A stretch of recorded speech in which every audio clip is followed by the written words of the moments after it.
Welcome, everybody. We welcome our colleagues from Yale University. This house believes that free love is neither. It is our job to prove three things. First, free love is not free. Free love is not even love. And third, there is no free love in New Haven.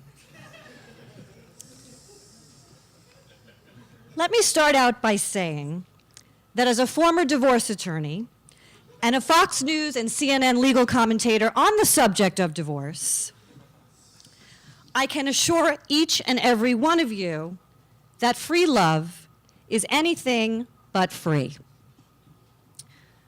Woody Allen once said, "Love is the answer. But while you're waiting for the answer, sex raises some pretty good questions." So I will now answer the question of why free love is not free, and then my esteemed colleague will demonstrate why free love is not love. What is free love? Well, the common notion of free love is rampant promiscuity and multiple sex partners. Or as Charlie Sheen calls it, winning. But the notion of free love is really more cerebral than carnal. Free love, as you all know, began as a movement in the 60s, and the highlight of that movement being 1967, the Summer of Free Love. But it really wasn't a movement about rampant sex. It was a movement about making love and all its accessories and accoutrements, like sex and birth control, and adultery and abortion and marriage, free from government regulation and unobstructed by legal obligation. I think Steve Martin summed up the movement quite well. He said, "Sex is one of the most beautiful, natural, wholesome things that money can buy." I will now explain why there is no such thing as love that is free from cost, consequence, obligation, or fee. Keep in mind, as I argue our point, that our house is not composed of Puritans. We are not in favor of abstinence. We are actually fools for love. But it is our position that you cannot have love without incurring the costs of love. So now I will review the costs of free love. First, there is the physical costs to love, and that is unwanted pregnancy from accidental free love. The average cost of raising a child from the expression of free love in the United States is $220,000, just slightly higher than an education at Yale University.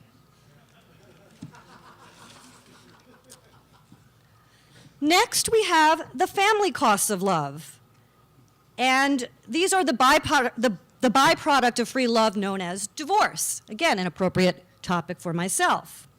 And there's an expression we divorce lawyers often say, which is, if love is grand, then divorce is 100 grand.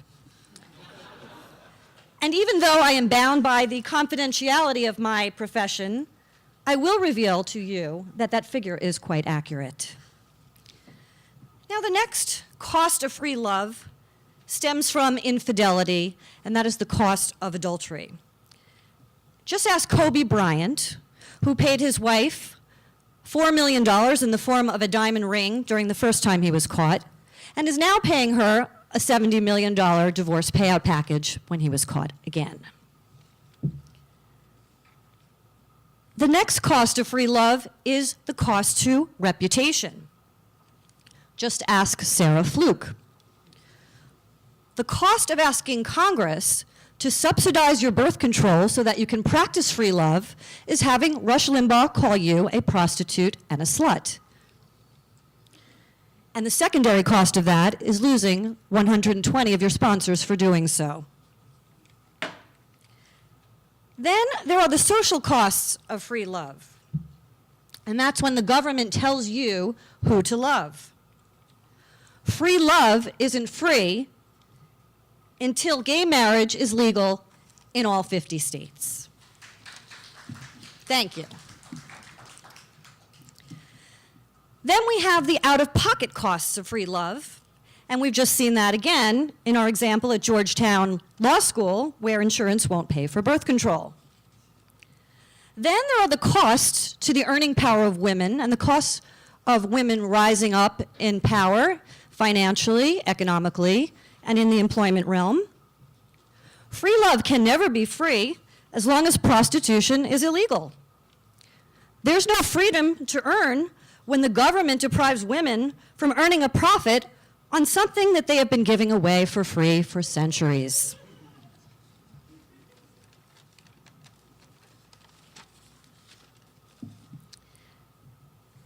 Then, finally, there are the actual costs of free love. These are the financial, monetary, nickel and dime, interest-bearing costs of achieving, obtaining, securing, and practicing free love. For women, there is a time is money cost analysis for why free love isn't free. Because we all know that you sleep with a guy once, and the next thing you know, he wants to take you to dinner. For men, there are significant opportunity costs to get free love. There's flowers and chocolate and dinner and a movie, and if you're really desperate, dinner at Taco Bell. But if you think about it, when has sex ever been free for men? The great 21st philosopher, who I like to quote in depth, Charlie Sheen, aptly sums up the cost of free love. When Mr. Sheen appeared before a judge during a hearing on a criminal charge of patronizing a prostitute, he appropriately responded to the judge when asked why such a handsome actor with boundless resources and good looks had to pay for sex. Mr. Sheen said, "I don't pay money for sex, I pay to make them leave." So in summation, I leave you with one profound and compelling point in support of our house. You can have cheap sex, but you cannot have free love. Thank you very much.